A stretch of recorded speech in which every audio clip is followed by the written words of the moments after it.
प्यारे बच्चों, मैं हूं नवीन वर्मा। स्वागत है आपका आपके प्यारे से चैनल इनक्रेडिबल कीमिया में। तो बच्चों, आज मैं आपके लिए लेकर आया हूं क्या, एलिमिनेशन रिएक्शन का लेक्चर नंबर 6, जिसमें बच्चों आज अपन लोग डिस्कस करने वाले हैं क्या, example of SN1, SN2, E1 and E2 reaction. क्या सही है बात? Yes sir. बच्चों, वीडियो बहुत ही ज्यादा इंपॉर्टेंट है। मैं बात करूं पूरी ऑर्गेनिक केमिस्ट्री का सबसे इंपॉर्टेंट लेक्चर होने वाला बच्चों ये वीडियो। सही है बात? Yes sir. ठीक है, इसलिए बच्चों पूरी वीडियो को लास्ट तक देखिएगा जरूर। और हां बच्चों, अगर ये वीडियो आपको अच्छा लगे और समझ में आए तो ये जो आपका प्यारा सा चैनल है इनक्रेडिबल कीमिया, उसे लाइक कीजिए, शेयर कीजिए और सब्सक्राइब करना बिल्कुल ना भूले। क्या सही है बात? Yes sir. क्या वीडियो को स्टार्ट किया जाए? Yes sir. सबसे फर्स्ट बच्चों अपन लोग सिलेक्शन करने जा रहे हैं किसमें, SN1 एंड SN2 मैकेनिज्म में। आप लोग को पता होगा बच्चों कि SN1 मैकेनिज्म क्या होता है बच्चों, 2 स्टेप रिएक्शन होता है। क्या फर्स्ट स्टेप में इंटरमीडिएट कार्ब कैटायन बनता है? हां सर। फिर सेकंड स्टेप में बच्चों न्यूक्लियोफाइल आकर के कार्ब कैटायन के ऊपर अटैक करके प्रोडक्ट का फॉर्मेशन करता था।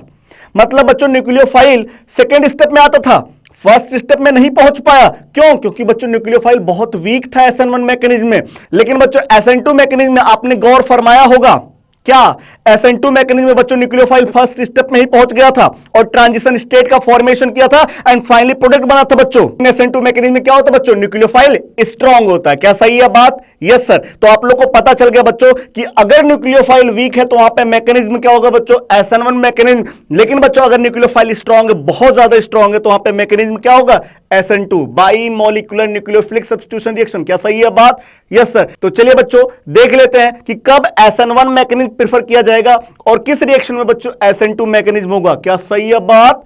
Yes sir. देखिएगा बच्चों, selection in SN1 and SN2 reaction. सही है बात? हाँ। SN1 मैकेनिज्म क्या होता है बच्चों, क्या होता है, in the presence of very weak nucleophile. ठीक है, तो वेरी वीक न्यूक्लियोफाइल के प्रेजेंस में बच्चों क्या होता है, SN1 मैकेनिज्म होता है। लेकिन बच्चों अगर न्यूक्लियोफाइल स्ट्रांग है तब कौन सा मैकेनिज्म होगा, वेरी स्ट्रांग न्यूक्लियोफाइल के प्रेजेंस में कौन सा मैकेनिज्म होगा बच्चों, SN2 मैकेनिज्म होगा। सही है बात? हां। अब बच्चा मेरे से यह पूछा कि सर वीक न्यूक्लियोफाइल कब होगा और स्ट्रांग न्यूक्लियोफाइल कब होगा। सबसे फर्स्ट पॉइंट बच्चों, अगर न्यूक्लियोफाइल बच्चों न्यूट्रल है तो वो क्या होते हैं, वीक न्यूक्लियोफाइल होते हैं। तो यहां पे पॉइंट वीक न्यूक्लियोफाइल कब हो सकता है कि अगर न्यूक्लियोफाइल कैसा हो बच्चों, न्यूट्रल हो। तो न्यूट्रल न्यूक्लियोफाइल कैसे होते हैं बच्चों, जनरली वीक न्यूक्लियोफाइल होते हैं। सही है बात? हां। दूसरा पॉइंट बच्चों, हो सकता है बच्चों वहां पे जो इलेक्ट्रॉन डोनर हो उसकी इलेक्ट्रोनेगेटिविटी ज्यादा हो, तब भी बच्चों वो वीक न्यूक्लियोफाइल होगा, वो आसानी से अपना लोन पेयर किसी को देगा नहीं। ठीक है, हां। तो मैं बोल सकता हूं इलेक्ट्रॉन डोनर क्या हो बच्चों, electron donor more electronegative element होना चाहिए। अगर किसी भी न्यूक्लियोफाइल में electron donor more electronegative element है बच्चों, तो वो भी क्या होता है, वीक न्यूक्लियोफाइल। लाइक बच्चों, लाइक ऑक्सीजन डोनर हो या फ्लोरीन डोनर एटम हो। क्या हो, फ्लोरीन डोनर एटम हो। सही है बात? हां। तो इन दो केस में बच्चों न्यूक्लियोफाइल वीक होता है और मैकेनिज्म क्या होता है बच्चों, SN1 मैकेनिज्म। ठीक है, हां। स्ट्रॉन्ग न्यूक्लियोफाइल कब हो सकता है बच्चों, न्यूक्लियोफाइल के ऊपर बच्चों क्या हो, नेगेटिवली चार्ज्ड हो, नेगेटिवली चार्ज्ड हो। अगर नेगेटिव चार्ज प्रेजेंट है बच्चों न्यूक्लियोफाइल के ऊपर तो वो स्ट्रॉन्ग न्यूक्लियोफाइल होते हैं। सेकंड पॉइंट बच्चों, अगर कोई न्यूक्लियोफाइल न्यूट्रल है, अगर वो न्यूट्रल है, इफ न्यूक्लियोफाइल आर न्यूट्रल बच्चों, वो स्ट्रॉन्ग हो सकता है लेकिन उसकी इलेक्ट्रोनेगेटिविटी बच्चों ऑक्सीजन से कम हो। कहने का मतलब उसकी इलेक्ट्रोनेगेटिविटी कम हो। सही है बात? हां। तो अगर न्यूक्लियोफाइल न्यूट्रल है तो उसकी इलेक्ट्रोनेगेटिविटी क्या हो बच्चों, electronegativity should be less than oxygen. ठीक है, तो अगर बच्चों न्यूक्लियोफाइल न्यूट्रल है तो उसकी इलेक्ट्रोनेगेटिविटी क्या होनी चाहिए, कम होनी चाहिए। किससे कम, ऑक्सीजन से कम। चलिए बच्चों अब हम लोग वीक न्यूक्लियोफाइल की एग्जांपल देख लेते हैं। सबसे फर्स्ट एग्जांपल क्या बच्चों, सबसे फर्स्ट एग्जांपल वाटर ले लीजिए। क्या वाटर न्यूट्रल है? हां। और इसमें इलेक्ट्रॉन डोनर कौन है बच्चों, ऑक्सीजन है। सही है? हां। एल्कोहल ले लीजिए बच्चों। क्या, एल्कोहल न्यूट्रल है और इसमें इलेक्ट्रॉन डोनर ऑक्सीजन है। ईथर ले लीजिए बच्चों। क्या, ईथर। ठीक है, हां। या बच्चों आप लोग ले सकते हैं कोई भी एसिड ले लीजिए, RC डबल बॉन्ड OH, सही है बात? हां, तो एसिड लेंगे बच्चों तब भी ये वीक न्यूक्लियोफाइल है क्योंकि इसमें इलेक्ट्रॉन डोनर कौन है बच्चों? ऑक्सीजन है। या बच्चों आप लोग H2S ले सकते हैं या RSH ले सकते हैं बच्चों, सही है बात? हां, तो ये सब न्यूक्लियोफाइल किसको प्रेफर करते हैं बच्चों? SN1 मैकेनिज्म को। आपको एक पॉइंट और पता होगा बच्चों कि पोलर प्रोटिक सॉल्वेंट कौन सा मैकेनिज्म प्रेफर करता है बच्चों? SN1 मैकेनिज्म, सही है बात? हाँ, तो बच्चों ये तो आपको पता चल गया कि न्यूक्लियोफाइल अगर वीक है तो SN1 मैकेनिज्म प्रेफर तो करेगा ही करेगा, लेकिन उसके अलावा बच्चों अगर सॉल्वेंट हम लोग क्या ले ले, पोलर प्रोटिक सॉल्वेंट ले ले, तो वो भी SN1 मैकेनिज्म को प्रेफर करता है। क्या सही है बात? हाँ, चलिए देख लेते हैं बच्चों अब अपन लोग स्ट्रॉन्ग न्यूक्लियोफाइल के एग्जांपल। स्ट्रॉन्ग न्यूक्लियोफाइल के एग्जांपल देख लेते हैं बच्चों। नेगेटिवली चार्ज जैसे hydrogen F-, Cl-, Br-, I-, ठीक है बच्चों, Cn-, Nc-, NO2-, ONO-, ठीक है बच्चों, हां सर, RS-, फिर इसके बाद बच्चों RC डबल बॉन्ड OO-, फिर इसके बाद बच्चों R-, सही है बात? हां, फिर इसके बाद बच्चों OH- एक्वस मीडियम में, ये भी बच्चों स्ट्रॉन्ग न्यूक्लियोफाइल होता है, ठीक है? हां सर, N3- बच्चों एजाइड आयन, ये भी बच्चों SN2 मैकेनिज्म को प्रेफर करता है। एक एग्जांपल और बच्चों RO-, ठीक है? हां, एल्कोक्साइड आयन बच्चों, ठीक? हां, तो इसमें से बच्चों कुछ न्यूक्लियोफाइल बेस की तरीके से भी बिहेव करते हैं और रिएक्शन कैसा हो जाता है? एलिमिनेशन रिएक्शन भी पॉसिबल हो सकता है बच्चों, सही है बात? हां, जैसे कौन?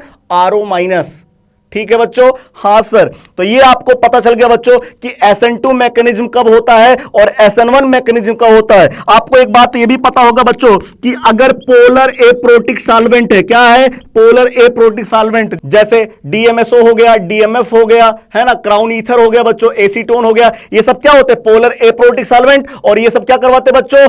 SN2 मैकेनिज्म को प्रेफर करते हैं। क्या सही है बात? Yes sir. तो ये बच्चों अपन लोगों ने देखा SN1 SN2 मैकेनिज्म में सिलेक्शन, सही है? हां, अब मैं आपको बताने जा रहा हूं बच्चों E1 और E2 रिएक्शन में सिलेक्शन करना, सही है बात? हां सर, देखिएगा बच्चों, selection in E1 and E2 reaction, सही है बात? हां, अब हम लोग E1 and E2 elimination reaction का सिलेक्शन करने जा रहे हैं। क्या सही है बात? हां, आप लोग को पता होगा बच्चों जो E1 रिएक्शन होता है वो 2 स्टेप रिएक्शन होता है।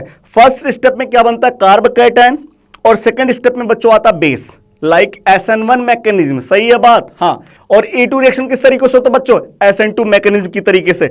SN2 मैकेनिज्म में क्या होता था बच्चों? न्यूक्लियोफाइल अटैक करता था, और E2 रिएक्शन में क्या होता है बच्चों? फर्स्ट स्टेप में बेस अटैक कर देता है। तो E2 मैकेनिज्म क्या होता है बच्चों? E2 मैकेनिज्म क्या होता है बच्चों?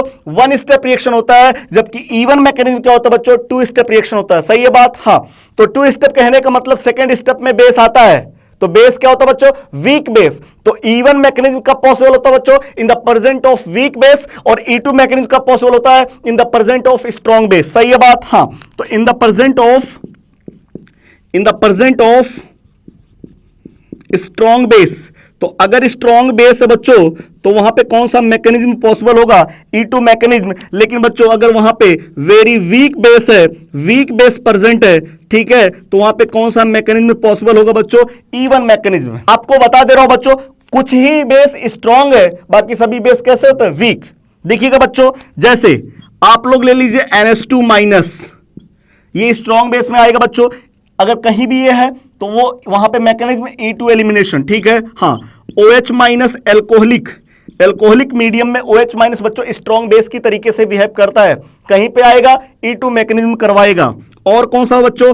टर्सरी ब्यूटॉक्साइड आयन, ठीक है बच्चों? हां, एक और बच्चों RO-। आपको पता बच्चों जो RO- होता है ये न्यूक्लियोफाइल की तरीके से भी बिहेव करता है और बेस की भी तरीके से बिहेव करता है, ठीक है? हाँ, मतलब डिपेंड करता है बच्चों ऑर्गेनिक सबस्ट्रेट पे, कि ऑर्गेनिक सबस्ट्रेट बच्चों मतलब रिएक्टेंट कि 1 डिग्री है या 2 डिग्री है या 3 डिग्री है, ठीक है? हाँ, इन चारों बेस को छोड़ करके बच्चों बाकी जितने भी बेस हैं, ठीक है, उनके प्रेजेंस में हमेशा E1 मैकेनिज्म होता है। क्या सही है बात? हाँ, तो यहां लिख दे रहा हूं बच्चों, रेस्ट ऑल बेस, और बाकी जितने भी बेस होते हैं उनके प्रेजेंस में कौन सा मैकेनिज्म होता है?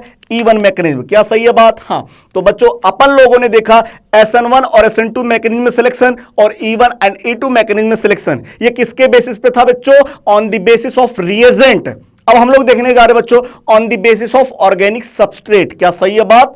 Yes sir. Selection in SN1, SN2, E1 and E2 reaction on the basis of organic substrate. इसके पहले बच्चों अपन लोगों ने सिलेक्शन किया किसके बेसिस पे? On the basis of reagent. क्या सही है बात? हाँ, देखिएगा बच्चों, सबसे फर्स्ट केस क्या है? Case first, if living group are present in 1 degree carbon.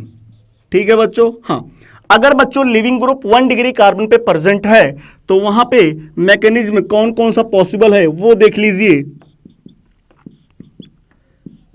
SN1 होगा कि नहीं होगा, SN2 होगा कि नहीं होगा, E1 होगा कि नहीं होगा, या E2 होगा कि नहीं होगा। तो आपको पता बच्चों, अगर लिविंग ग्रुप 1 डिग्री कार्बन पे है तो क्या वहां पे कार्ब कैटायन की स्टेबिलिटी बहुत ही कम रहेगा? हाँ, तो वहां पे बच्चों SN1 मैकेनिज्म पॉसिबल नहीं होगा। तब कौन सा मैकेनिज्म होगा बच्चों? SN2 मैकेनिज्म होगा। ठीक है, तो अगर वहां पे न्यूक्लियोफिलिक सब्स्टिट्यूशन रिएक्शन होता है तो उसमें SN2 होगा। E1 और E2 में बात किया जाए तो E1 मैकेनिज्म में इंटरमीडिएट कार्ब कैटायन बनता है। हाँ, और 1 डिग्री कार्बन में बच्चों कार्ब कैटायन की स्टेबिलिटी बहुत कम। हाँ, कहने का मतलब बच्चों E1 मैकेनिज्म में पॉसिबल नहीं होगा, बल्कि क्या होगा? E2 मैकेनिज्म में पॉसिबल होगा। क्या सही है बात? हाँ, अगला पॉइंट बच्चों केस सेकंड है। केस सेकंड है, if living group are present on 2 degree carbon. ठीक है बच्चों? हाँ, तो अगर लिविंग ग्रुप 2 डिग्री कार्बन पे प्रेजेंट है, ठीक है, तो देखिएगा बच्चों इसमें कौन कौन सा मैकेनिज्म पॉसिबल हो सकता है वो देखने जा रहे हैं।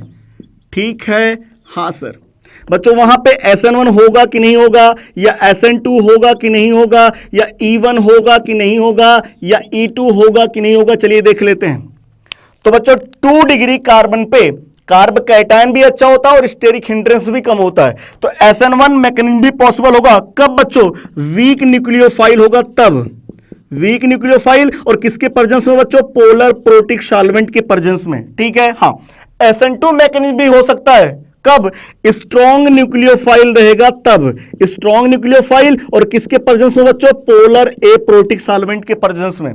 सही है? हाँ, E1 मैकेनिज्म भी पॉसिबल हो सकता है बच्चों। कैसा बेस रहे? वीक बेस रहे। ठीक है? हाँ, और वहां पे सॉल्वेंट कैसा होना चाहिए बच्चों? Polar protic solvent. सही है? हाँ, E2 मैकेनिज्म भी पॉसिबल हो सकता है बच्चों। कैसा बेस रहे? अगर स्ट्रॉन्ग बेस रहे तब। स्ट्रॉन्ग बेस कहने का मतलब बच्चों NH2 माइनस या OH माइनस एल्कोहलिक मीडियम में, या टर्सरी ब्यूटॉक्साइड आयन, या RO माइनस। क्या सही है बात? हाँ, अगला केस है बच्चों, केस थर्ड है। क्या केस थर्ड है? क्या if living group are present on 3 degree carbon. Living group कुछ भी हो सकता है बच्चों, लेकिन अगर लिविंग ग्रुप 3 डिग्री कार्बन पे प्रेजेंट है तो वहां पे चेक करने जा रहे हैं कौन कौन सा मैकेनिज्म पॉसिबल हो सकता है। SN1 होगा, या SN2 होगा, या E1 होगा, या E2 होगा। चलिए वो देखने जा रहे बच्चों। SN1, SN2, E1, E2। सही है बात? हाँ, अब बताइए बच्चों, क्या 3 डिग्री कार्बन पे स्टेरिक हिंड्रेंस बहुत ज्यादा होता है? हाँ, तो अगर 3 डिग्री कार्बन पे कभी भी लिविंग ग्रुप प्रेजेंट है बच्चों तो वहां पे SN2 मैकेनिज्म तो कभी भी नहीं होगा, कभी पॉसिबल नहीं होगा SN2 मैकेनिज्म। कब? अगर लिविंग ग्रुप 3 डिग्री कार्बन पे प्रेजेंट है। 3 डिग्री कार्बन पे कार्ब कैटायन की स्टेबिलिटी बहुत ज्यादा होता है बच्चों, तो वहां पे मेनली न्यूक्लियोफिलिक सब्स्टिट्यूशन रिएक्शन में क्या होता है? SN1 mechanism. सही है बात? हाँ, E1 और E2 में बात किया जाए बच्चों तो क्या 3 डिग्री कार्बन पे कार्ब कैटायन की स्टेबिलिटी सबसे ज्यादा होती है? हाँ, कहने का मतलब बच्चों वहां पे क्या E1 एलिमिनेशन रिएक्शन होगा? हाँ, तो या तो SN1 होगा या तो E1 होगा। E1 कब होगा बच्चों? जब रिएजेंट बेस की तरीके से बिहेव करेगा, और रिएजेंट अगर न्यूक्लियोफाइल की तरीके से बिहेव करने लगेगा बच्चों तो वहां पे SN1 मैकेनिज्म होगा। क्या सही है बात? हाँ, बच्चा बोला सर E2 होगा कि नहीं होगा? हो सकता है। कब कब कब? अगर स्ट्रॉन्ग बेस लिया जाएगा ना बच्चों, स्ट्रॉन्ग बेस कहने का मतलब NH2 माइनस या टर्सरी ब्यूटॉक्साइड आयन या OH माइनस एल्कोहलिक मीडियम में बच्चों, तो वो चाहे 3 डिग्री हो या ना हो, उससे नहीं मतलब है, वो बच्चों E2 एलिमिनेशन करवा देंगे। क्या सही है बात? हाँ, तो स्ट्रॉन्ग बेस बच्चों चाहे 1 डिग्री कार्बन पे लिविंग ग्रुप प्रेजेंट हो, चाहे 2 डिग्री कार्बन पे लिविंग ग्रुप प्रेजेंट हो, चाहे 3 डिग्री कार्बन पे लिविंग ग्रुप प्रेजेंट हो, हर जगह E2 मैकेनिज्म पॉसिबल होता है। कब? स्ट्रॉन्ग बेस के प्रेजेंस में बच्चों। लेकिन बच्चों इवन मैकेनिज्म कब पॉसिबल होगा? 2 डिग्री कार्बन में प्रेजेंट होगा तब, और 3 डिग्री पे होगा तब। लिविंग ग्रुप अगर बच्चों 1 डिग्री कार्बन प्रेजेंट है तो वहां पे इवन मैकेनिज्म पॉसिबल नहीं होगा। SN1 SN2 के बारे में बात किया जाए बच्चों, तो SN1 मैकेनिज्म अगर living group 1 degree carbon present है तो नहीं होगा, 2 पे पॉसिबल हो सकता है और 3 पे पॉसिबल हो सकता है। SN2 के बारे में बात किया जाए बच्चों, अगर 3 डिग्री कार्बन पे लिविंग ग्रुप प्रेजेंट है बच्चों तो वहां पे स्टेरिक हिंड्रेंस ज्यादा होगा, वहां पे SN2 मैकेनिज्म पॉसिबल नहीं होगा। कब पॉसिबल होगा बच्चों? अगर लिविंग ग्रुप 1 डिग्री कार्बन पे और 2 डिग्री कार्बन पे प्रेजेंट हो तो वहां पे पॉसिबल होगा। क्या सही है बात? Yes sir. तो मुझे लगता है बच्चों ये वीडियो आपको समझ में आया और अच्छा भी लगा। क्या सही है बात? हाँ। तो इसके बाद वाले वीडियो में बच्चों इसी पर बेस्ड आपके सामने बहुत सारे क्वेश्चन लेकर आने वाला हूं। प्लीज इस वीडियो को लास्ट तक देख लीजिएगा बच्चों। तो अगर बच्चों ये वीडियो आपको अच्छा लगा हो और समझ में आया हो तो ये जो आपका प्यारा सा चैनल है इनक्रेडिबल कीमिया, उसे लाइक कीजिए, शेयर कीजिए और सब्सक्राइब करना बिल्कुल ना भूले। ओके बच्चों, बाय।